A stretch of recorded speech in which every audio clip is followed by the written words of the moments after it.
the Rambler Network.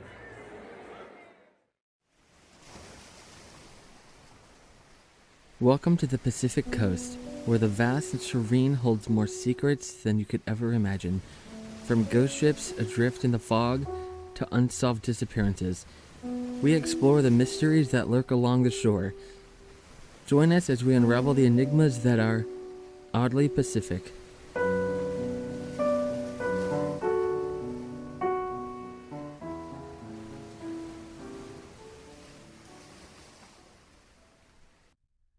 The night sky is always held more than just stars. During the Second World War, pilots, already navigating the chaos of dogfights, tracer fire, and the vast uncertainty of the open sky, began reporting something strange. Unexplainable orbs that tailed their planes with impossible speed. They called them Foo Fighters. When you hear the name Foo Fighters, your mind might leap to the band by the same name.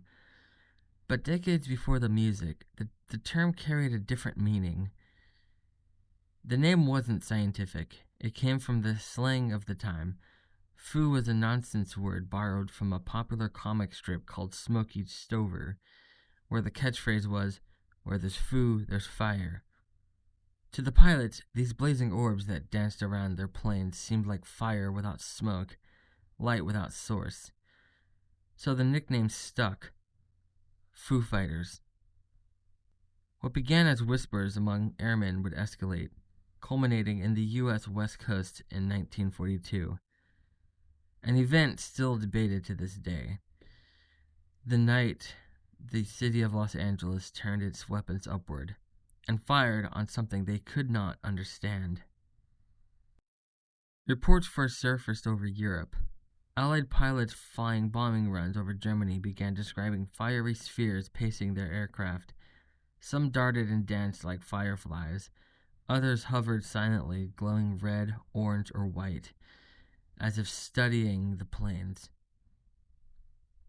These were not enemy craft. They didn't attack, they didn't respond to gunfire, and moved with the speed and agility beyond any known machine of the era.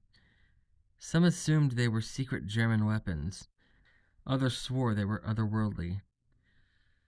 To those who encountered them in the black skies over Europe, they became legend.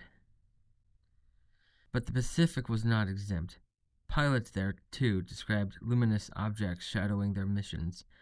The phenomenon was spreading, as though following the war itself.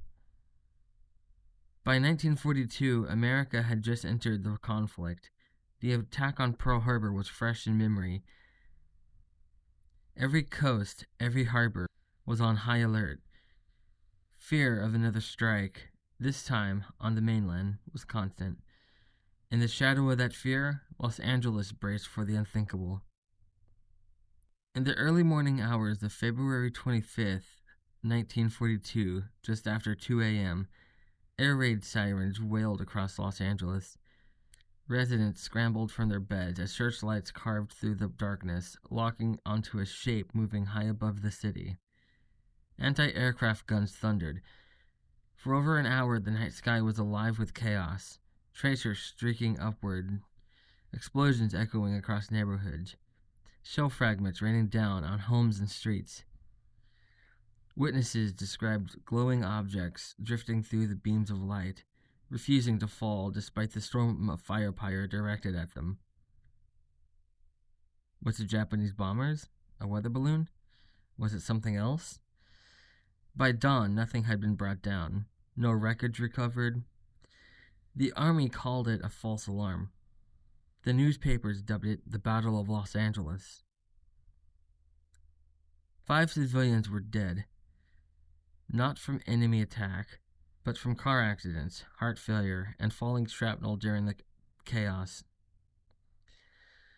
The military's explanation shifted. Enemy planes, then weather balloons, then nothing at all. But the photographs told another story. In one, searchlights converged on a glowing object above the city, a shape many swear resembles something metallic, something structured. Skeptics call it an illusion of light and shadow.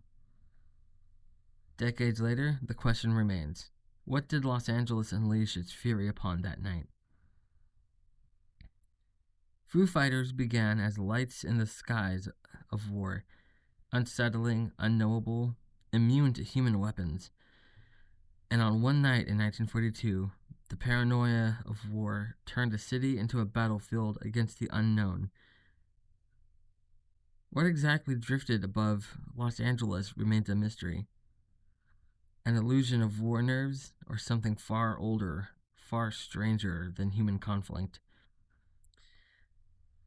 Until the sky reveals its truth, we are left only with fragments and questions.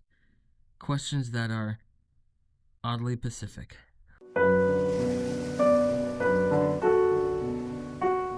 If you have any theories or thoughts on this or any other story I cover, I'd love to hear from you. Reach out on social media at Rambler Network on Instagram and X, or visit ramblernetwork.com. Intro and outro music is Oceanus by Flat Sound Works from pixabay.com.